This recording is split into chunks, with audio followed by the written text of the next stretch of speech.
আসসালামু আলাইকুম রহমতুল্লাহ বারাকাতু। সবাই কেমন আছেন? আশা করি ভালো আছেন। আল্লাহ সবাইকে ভালো রাখুক, সুস্থ রাখুক, এই দোয়াই করি। সবার জন্য শুভকামনা রইল। আসলে নোয়াখালীতে আসছি চৌরাস্তার পরে, আপনার ওইদিকে বাংলা বাজারের কাছাকাছি। আসলে কলেজ চাকরি তো, বাড়িতে যাওয়ার খুব ইচ্ছা ছিল, মায়ের মুখটা দেখার ইচ্ছে ছিল। আসলে ছেলেদের জীবনটা আসলে সত্যি অনেক কঠিন, তারা চাইলেও সবকিছু করতে পারে না, তাদের ইচ্ছার বিরুদ্ধে যাইতে পারে না।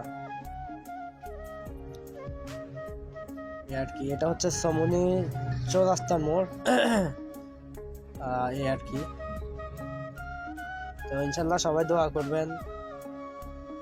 আবার মেঘনার দিকে রওনা দিলাম নোয়াখালী থেকে।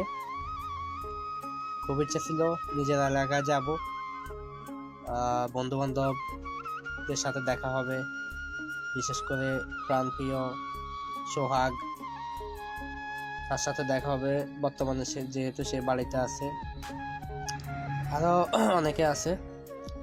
তো যাই হোক, ভাতিজিটাকে দেখা হলো না, যাওয়ার ইচ্ছে ছিল।